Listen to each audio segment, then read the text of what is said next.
We're losing him. I could hear sirens and people shouting as I tried to find feeling in my body. It seemed like all of my nerve cells decided to stop functioning. Step on it. We need to get him to surgery fast. I heard, still trying to comprehend what had happened. It was obvious that something was wrong. Between the lack of feeling in my body and the world turning blurry, I was sure that I'd been in some sort of accident. As I began an attempt to search through my memories to understand what had happened, the blurry sights began to fade into nothingness. It felt as though I was sinking down a bottomless pond, and what I would perceive as reality became a circle that was slowly shrinking. Panic started to set in as my thoughts attempted to race, still stunned by whatever had gotten me to this point. Even so, the hole did not stop shrinking. My vision continued to shrink until I felt like I was miles away from my consciousness, until finally, everything went dark. Now, explaining what happened next is challenging. I had nothing. No body, no heart, no brain. I couldn't hyperventilate. I couldn't feel anxiety. I couldn't feel panic. But of course, this wasn't something that I exactly enjoyed. This ineffable experience continued on for what felt like both years and seconds until suddenly, I was standing again. How? I don't know. I looked for hands and feet but found nothing. I was sure I was standing, but I didn't know how. It didn't seem like I had any appendages, but I could feel softness under me, and a temperature that I couldn't consider warm or cold. Simply, I'd call it perfect. Actually, perfect could describe everything in the place I'd found myself in. Under me seemed to be what I could describe as cloud-like. Above, there was a whiteness that was more pure than anything I'd ever seen in my life. However, staring at it caused no pain to whatever sense organ I was using to see through.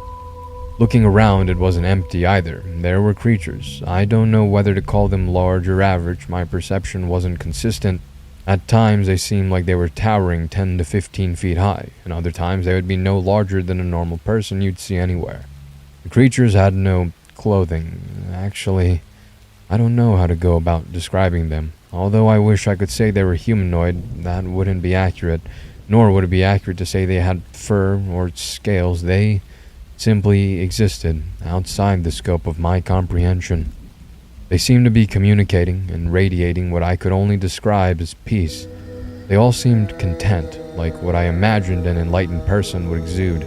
Seeing all of this, I came to the only logical conclusion that my small, finite mind could find for this infinite space.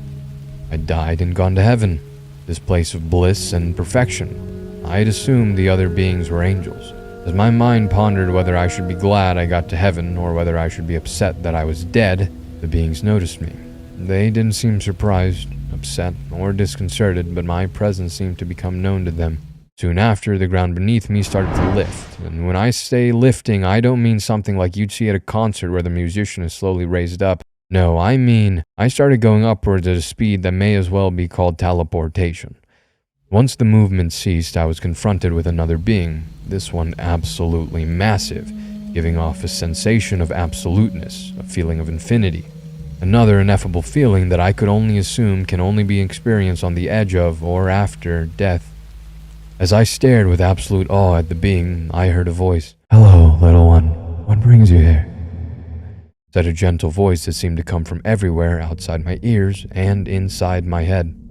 Although it was intense, it wasn't frightening at all. Quite the opposite, actually. I'm not sure. I think I died? Are you God? The cloudy ground seemed to appear once more along with my body. I didn't notice it come back, but suddenly I could see my arms and legs once more. Feeling my body, it seemed like everything was there in one piece. Looking up, I found that there was a man, dark in complexion, wearing the purest of white garments on his body. His hair was white and his face had wrinkles. He felt like a warm old man that you'd see feeding pigeons in a park. He had a gentle smile on his face that felt like it could provide solace to the most tortured human alive. "This may be more comfortable for you." The man spoke, the tone now sounding as it would in any conversation. His voice was soothing, as every other aspect of him was. "And to answer your question, yes, I do suppose you would call me God, the divine spirit, Allah, the spaghetti monster, even," he said, smiling. "Allah? Were the Muslims the ones that got it right then?" I asked. I hadn't practiced my religion very much, but I was a firm believer in the Islamic faith. A part of me sparked up, like the feeling when a professor confirms the answer you had in your head of a question they just asked. "Well, little one, actually, I suppose we're both little now," he said, chuckling a bit. He started over. "Well, son, I would venture to say that they were all correct. At least they all had at least some parts right. Even the word of God can be twisted." I was a bit confused by this, but of all the questions swirling around my mind, the first one to reach the surface was, "Is this heaven?" I suppose that would be an apt description. It definitely isn't much like the other place described in those old texts, is it? He smirked. The elusiveness of his answers continued to bring questions to my mind. "You said the words of God can be twisted. How can that be? Aren't you eternal, a being of omnipotence and benevolence? How can man be allowed to change your word?" His smile didn't fade. However, with those questions, his face did seem to turn from a calm, warm smile to a smile masking some sadness, a smile hiding the thoughts of a time that cannot be brought back. "Son, you call me omnipotent and benevolent, and I do suppose that I had those things written within those books to describe me. However, how can you make that claim after living in the world? You saw poverty, war, torture, murders, pain. Some scholars of atheism argued that if there is war, God is not all benevolent. If God cannot prevent war, then he is not omnipotent. Although most religious people hand-wave this argument and claim that I merely have a plan for everyone and that everything would always end up right in the end, those atheists' argument is a valid one to consider, is it not? My confusion grew and unease began to creep into my stomach. "It sounds like you're trying to disprove yourself," I laughed nervously. "Well, you can see me right here, so disproving myself would be a bit challenging. Son, I suppose that I am, as you would say, omnipotent. Benevolent, well, that's a hard one. You see, my desires and intentions were always happiness for all of the beings I created. It began with the angels, who were indeed what you saw before I brought you here.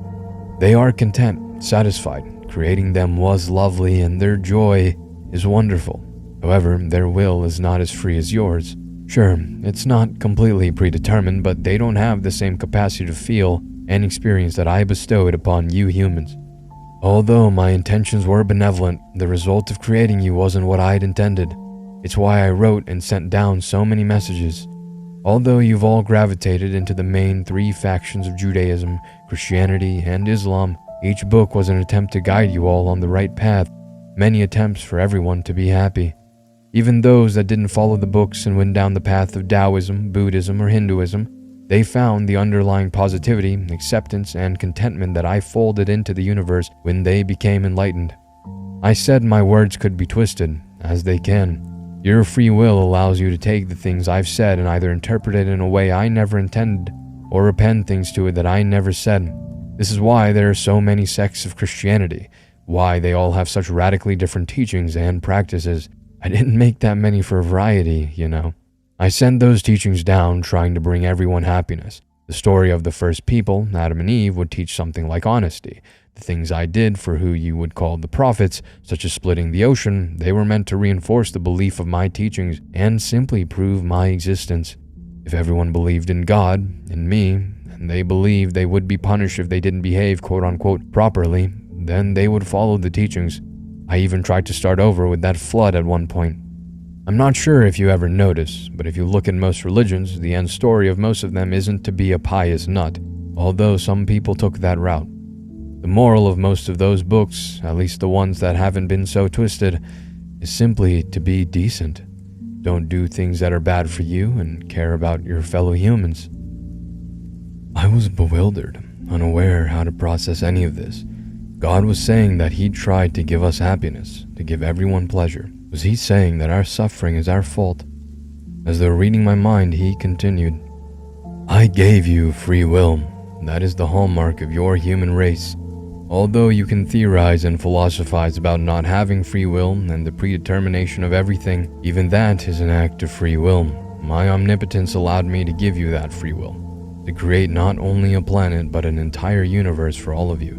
Now, if I were to fix all of your problems, then your decisions would no longer be yours, and you would no longer have free will.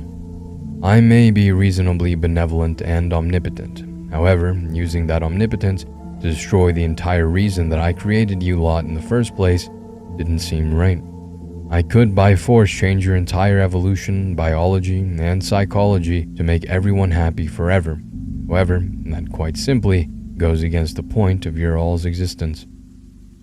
At this point, I didn't know whether or not my mind was racing or it was blank with shock. I was baffled and was at a complete loss for words, but I managed to stammer out the denial trying to protect my mind and my beliefs.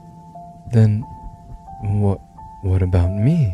Didn't I make it here to heaven? Doesn't that mean that I'm good and evil actions are still judged? That means I'm good, right? Son, he said with a touch of empathy, as the once white sky became black and my entire life played out before me. I saw everything. Although I didn't make people laugh and smile, although I did help people, I saw the amount of pain and suffering I'd brought people in my life.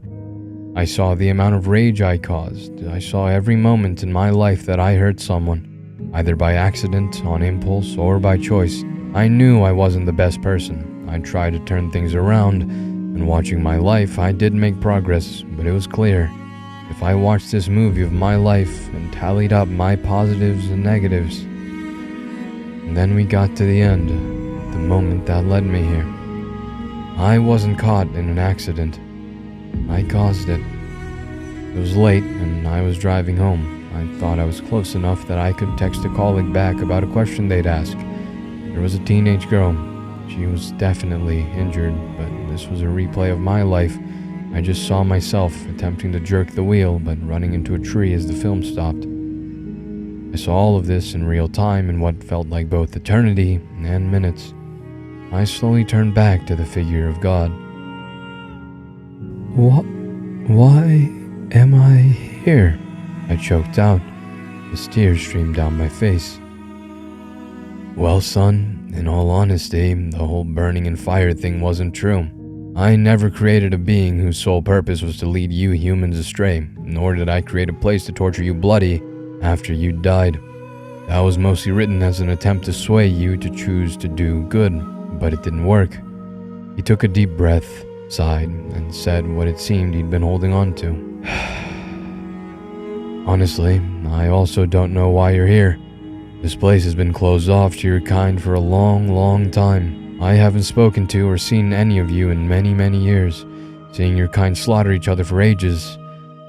I had enough once I saw you lot decide to drop a bomb with the level of devastation you'd see written in one of my books. You all have the capacity to take over the stars and the wide universe I gifted you, yet you spent more time considering how to kill each other than how to prosper as a species. Since then, I knew I'd failed. I couldn't stop the direction that your race was going. It doesn't make me proud to say this, but I left you to your own devices ever since. Although I am a being of hope, I do check in here and there, but I haven't done so in decades. This place isn't open to your kind anymore. My mouth was agape from what I'd just heard. You abandoned us? I squeaked out, tears still rolling down my face. He seemed to have trouble holding my gaze as he nodded in affirmation. We stood there for what seemed like ages, both of us at a loss for words. He then looked at me, smiled, the same sad smile from earlier, and said, "Though it seems it is not your time yet." As he said this, my body began fading. I looked at him again as he spoke once more. I know you may not have the desire to listen to me anymore, but I did, and still do, love all of you. I do hope you'll continue on and be kind. The girl you hit is alive, and she will need support in the future. I'll check in on you again one day, and I hope as much as any of you that you use your powers for prosperity and celebrations rather than destruction and commiserations. Then can these gates be opened for you once more. I love you, little one. He left me with 2 more words before everything once more sank into darkness and I woke up with a jolt in a hospital bed. I saw a nurse switching out an IV bag. "The girl," I creaked out, my voice hoarse. The nurse jumped, startled by my lucidity, and stared at me. I tried again. The girl I hit, is she okay? She seemed to ignore me and quickly call for a doctor. The surgery was rough. I had glass puncture a number of places in my body, notably my abdomen, and a small nick on my neck that was causing me to bleed out quite quickly. After surgery, they said that I'd make a full recovery. The nurse let me know that the girl I hit was okay, and once I was able to walk around, I was able to see her. Her name is Rena, 16. She had just run away from abusive parents after a fight. The extent of that abuse, well, that's a story for another day. As her luck would have it, though, after escaping that situation, she almost got ran over by me. It seems I was able to avoid fatally hitting her and was able to swerve into the tree. Luckily, it was no more than a fractured arm, a sprain, and of course, cuts and bruises. God's words to me echoed in my head. She will need support in the future. I decided to adopt her after she told me she had no intentions of returning home. After contacting CPS, the process was met with little resistance from her parents and her, after apologizing quite profusely about the whole almost running her over thing. I got her enrolled in another high school to finish her sophomore year, as well as therapy for the trauma from all the years of abuse. Taking care of her has been an experience. Trauma makes her not very combative, however, it has brought me joy. She's a good kid and is pretty bright. Without her, I don't know what would have happened. I'd believed in God my entire life. I'd believed that after death there would be something for me. I was never too hopeful about getting into heaven without some burn marks. But now that I'm sure that, at least within my lifetime, there's only darkness after death, if not for having someone else's life in my hands now, I can't say I wouldn't have called it there. Although if I told anyone this story, they would call it an illusion or a dream of some sort, maybe call me mad, I know you all will believe this. God has abandoned us, and it does hurt. Even then, I still think about the last words God left with me, and I hope they stay with you too, as it may be our only hope of winning back the sympathies of our Creator. Be good.